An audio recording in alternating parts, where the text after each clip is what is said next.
NSM movement YouTube ಚಾನಲ್ಗೆ ನಿಮಗೆಲ್ಲ ಸ್ವಾಗತ. ನಾನು ಕಳೆದ ವಿಡಿಯೋದಲ್ಲಿ ಹೇಳಿದ್ದೆ, ಮಧ್ಯದಲ್ಲಿ ಕಂಬನ ಹಾಕಿ ಅದ್ರ ಮೇಲೆ ಅಡ್ಡ ಕಂಬಗಳನ್ನ ಇಡೋದಿದೆಯಲ್ಲ, ಅದು ತುಂಬ ಸಾಹಸ ಕಥನೆ ಆಯಿತು ಅಂತೇಳಿ.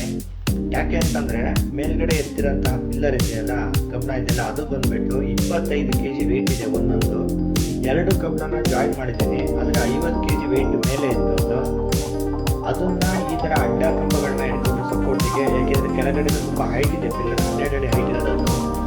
ಈ ಥರ ಹತ್ತಿ ಅದ್ರ ಮೇಲೆ ಒಂದು ಎಡ್ಜನ್ನ ಈ ಥರ ಇಟ್ಕೊಂಡು ಮತ್ತೆ ಇನ್ನೊಂದು ಕಡೆ ಹೋಗಿ ಇನ್ನೊಂದು ಎಡ್ಜನ್ನ ಅದ್ರ ಮೇಲೆ ಇಟ್ಕೊಂಡ್ರೆ, ಯಾಕೆ ಅಂದರೆ ಎರಡೂ ಕಡೆ ಅಟ್ಟೆ ಟೈಪ್ ಒಯ್ಸೋದಕ್ಕೆ ತುಂಬ ಕಷ್ಟ ಆಗುತ್ತೆ ಇಲ್ಲಿ.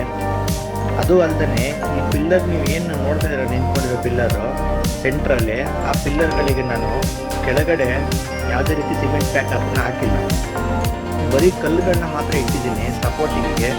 ಯಾಕೆಂದರೆ ಆ ಕಡೆ ಈ ಕಡೆ ಅಲೈನ್ಮೆಂಟ್ ಚೇಂಜ್ ಆಗುತ್ತೆ.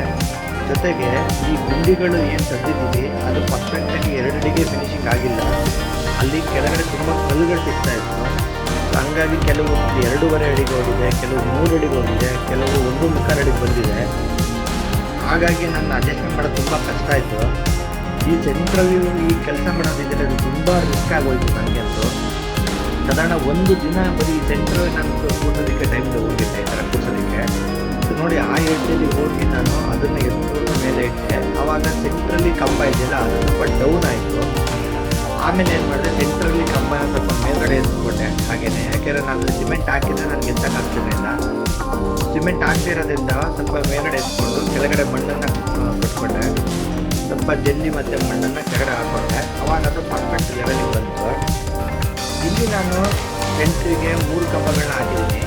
ಈ 3 ಪಿಲ್ಲರ್ಗಳನ್ನ ಹಾಕಿರೋದ್ರಿಂದವ ನನಗೆ ಫಸ್ಟು ಮತ್ತು ಲಾಸ್ಟ್ 2ಕ್ಕೆ ಮಾತ್ರ ಅಲೈನ್ಮೆಂಟನ್ನು ನೋಡ್ಕೊಂಡಿದ್ದೀನಿ, ವಾಟರ್ ಲೆವೆಲ್ನ ನೋಡ್ಕೊಂಡಿದ್ದೀನಿ.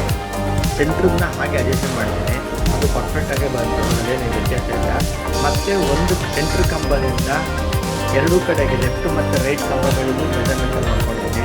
ಈ ಒಂದೇ ಒಂದು ಇಂಚು ಸಮೇತ ಕಂಬಗಳು ಆ ಕಡೆ ಈ ಕಡೆ ಆಗಿಲ್ಲ, ಅಷ್ಟು ಪರ್ಫೆಕ್ಟಾಗಿ ಕೆಲಸ ಬಂತು. ಕೆಳಗಡೆ ಸಪೋರ್ಟಿಗೆ ಮತ್ತೆ ಕಲ್ಲುಗಳನ್ನ ಇಟ್ಕೊಂಡಿದ್ದೀನಿ ಸಿಮೆಂಟನ್ನು ಹಾಕೋತಂಕ. ಅದಾದಮೇಲೆ ಆ ಕಲ್ಲುಗಳನ್ನ ತೆಗೆದೆ ನಾನು. ಆ ಸಿಮೆಂಟನ್ನು ಹಾಕೋತಂಕ ಪೂರ ಮೆಜರ್ಮೆಂಟು, ಪ್ರತಿ ಥರದ ಮೆಜರ್ಮೆಂಟನ್ನು ಕರೆಕ್ಟಾಗಿ ನೋಡ್ಕೊಂಡಿದ್ದೀನಿ. ಇದಾದಮೇಲೆ ಈ ಥರ ವೆಲ್ಡಿಂಗ್ ಮಾಡ್ಕೊಂಡೆ.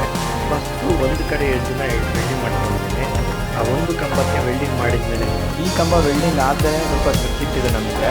ಸೊ ಅದಾದಮೇಲೆ ನಾನು ಈ ಕಡೆ ಒಂದು ಕಂಬನ ವೆಲ್ಡಿಂಗ್ನ ಟೋಟಲ್ ಫುಲ್ ಫಿನಿಶ್ ಮಾಡಿದೆ.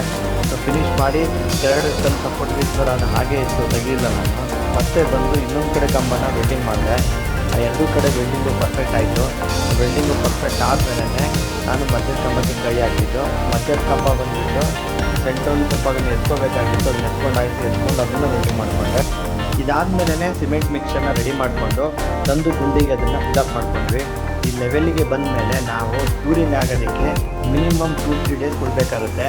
ಯಾಕೆ ಅಂತಂದರೆ ಇದ್ರ ಮೇಲೆ ನಾವು ಅಡ್ಡ ಕಬ್ಬಣಗಳನ್ನ ಹಾಕಬೇಕಾಗುತ್ತೆ. ಶೀಟ್ ಹಾಕೋದಕ್ಕೆ ಅಡ್ಡ ಕಬ್ಬಣಗಳನ್ನು ಹಾಕಿ ಅದ್ರ ಮೇಲೆ ಹತ್ತಿ ವೆಲ್ಡ್ ಮಾಡಬೇಕಾಗುತ್ತೆ, ಇದ್ರ ಮೇಲೆಲ್ಲ ಓಡಾಡಬೇಕು. ಸೊ ಹಾಗಾಗಿ ಇದೆಲ್ಲ ಕ್ಯೂರಿಂಗ್ ಆದಮೇಲೆ ನಾವು ಸಾಧಾರಣ ಅಂತಂದರೆ ಒಂದು 4 ದಿನ ಬಿಟ್ಟಿದ್ವಿ. 4 ದಿನ ಆದಮೇಲೆ ಮತ್ತೆ ಕೆಲಸಗಳನ್ನ ಸ್ಟಾರ್ಟ್ ಮಾಡಿದ್ದು. ಕೆಲಸನ ಬೇಗ ಬೇಗ ಮುಗಿಸ್ಬೇಕು ಅಂತೇಳಿ ಬೆಳಗ್ಗೆ 6 ಗಂಟೆಯಿಂದ ಸಂಜೆ 6 ಗಂಟೆ ತನಕ ಕೆಲಸ ಮಾಡ್ತಾಯಿದ್ದೆ. ಇಷ್ಟು ಕೆಲಸ ಮಾಡೋದಕ್ಕೆ ಸಾಧಾರಣ ನನಗೆ 6 ಡೇಸ್ ಟೈಮ್ ಬಂತು. ಇದೆಲ್ಲ ಆದಮೇಲೆ ಬೆಂಗಳೂರಲ್ಲಿ ನಮ್ಮ ಫ್ರೆಂಡು ಮೊದಲು ನಾಮಕರಣ ಇತ್ತು, ಆ ನಾಮಕರಣಕ್ಕೆ ಅಟೆಂಡ್ ಮಾಡಬೇಕಾಗಿತ್ತು. ಹಾಗೆ ನಾಮಕರಣಕ್ಕೆ ಹೋಗಿ ನಾಮಕರಣ ಅಟೆಂಡ್ ಮಾಡಿದ್ವಿ. ಬೆಂಗಳೂರಲ್ಲಿ ನಾಮಕರಣ ಮುಗಿಸಿ ನಮ್ಮ ಮಿಸಸ್ ಊರಿಗೆ ಬಂದು, ಅಲ್ಲಿ ಅವ್ರ ಊರಲ್ಲಿ ರಿಲೇಷನ್ ಮದುವೆ ಇತ್ತು. ಹಾಗಾಗಿ ಮಿಸಸ್ಸನ್ನು ಅಲ್ಲೇ ಬಿಟ್ಟೆ. ಅವ್ರು ಸ್ವಲ್ಪ ಮದುವೆಗಲ್ಲೇ ಓಡಾಡಬೇಕು ಅಂತಂದರು. ಅಲ್ಲೇ ಅವ್ರ ಊರ ಹತ್ರದಲ್ಲಿ ಮದುವೆ ಇತ್ತು. ಅವ್ರ ಮದುವೆಗೆ 4 ದಿನ ಅಲ್ಲೇ ಇದ್ದು ಮಿಸಸ್ ಅವರು. ಅವ್ರನ್ನ ಬಿಟ್ಟು ನಾನು ಒಬ್ಬನೇ ಬಂದೆ. ನಾನು ಬಂದು ಊರಲ್ಲಿ ನೋಡಿದರೆ ಮಳೆ ಸ್ಟಾರ್ಟ್ ಆಗಿಬಿಟ್ಟಿದೆ. ಮಳೆಯಲ್ಲಿ ಹೇಗಪ್ಪ ಇದೆಲ್ಲ ವೆಲ್ಡಿಂಗ್ ಕೆಲಸ ಮಾಡೋದಂತ ಅಂದ್ಕೊಂಡೆ. ಒಂದು ದಿನ ವೆಯ್ಟ್ ಮಾಡಿದೆ, ಆಗನೇ ಇಲ್ಲ. ಸೆಕೆಂಡ್ ಡೇಸ್ಗೆ ಮಳೆ ಬಿಡುತ್ತೆ ಅಂದ್ಕೊಂಡೆ, ಬಟ್ ಅವತ್ತು ಬಿಟ್ಟಿಲ್ಲ ಮಳೆ. ಸೈಕ್ಲೋನ್ ಸ್ಟಾರ್ಟ್ ಆಗಿಬಿಟ್ಟಿತ್ತು. 3 ಡೇಸ್ ಮಳೆ ಅಂತ ಹೇಳಿದ್ರು. ಈಗ ಹೇಗಾದರೂ ಕೆಲಸ ಕಂಪ್ಲೀಟ್ ಮಾಡಲೇಬೇಕಾಗಿತ್ತು. ಯಾಕೆ ಅಂತಂದರೆ ನಾನು ಮದುವೆಗೆ ಅಟೆಂಡ್ ಮಾಡಬೇಕು. ನನಗೆ ಇದ್ದಿದ್ದೇ 3 ಡೇಸ್ ಟೈಮಿಂಗ್ಸು. ಆ ಮಳೆಯಲ್ಲೇ ಕೆಲಸಗಳನ್ನ ಮಾಡಿದೆ. ಅದು ಹೇಗೆ ಮಾಡಿದೆ ಅಂತೇಳಿ ನಿಮಗೆ ನೆಕ್ಸ್ಟ್ ವೀಡಿಯೋದಲ್ಲಿ ಹೇಳ್ತೀನಿ. ವಿಡಿಯೋ ಇಷ್ಟ ಆದರೆ ದಯವಿಟ್ಟು ಚಾನಲ್ನ ಸಬ್ಸ್ಕ್ರೈಬ್ ಮಾಡಿ, ಶೇರ್ ಮಾಡಿ, ಲೈಕ್ಸ್ ಮಾಡಿ, ಕಮೆಂಟ್ಸ್ ಮಾಡಿ. ಹಾಗೆ ಬೆಲ್ ಐಕನ್ನ ಕ್ಲಿಕ್ ಮಾಡೋದನ್ನ ಮರಿಬೇಡಿ. ನೆಕ್ಸ್ಟ್ ವೀಡಿಯೋ ನಾನು ಅಪ್ಡೇಟ್ ಮಾಡಿದ್ದು ನಿಮಗೆ ನೋಟಿಫಿಕೇಷನ್ ಈಸಿಯಾಗಿ ಬರುತ್ತೆ.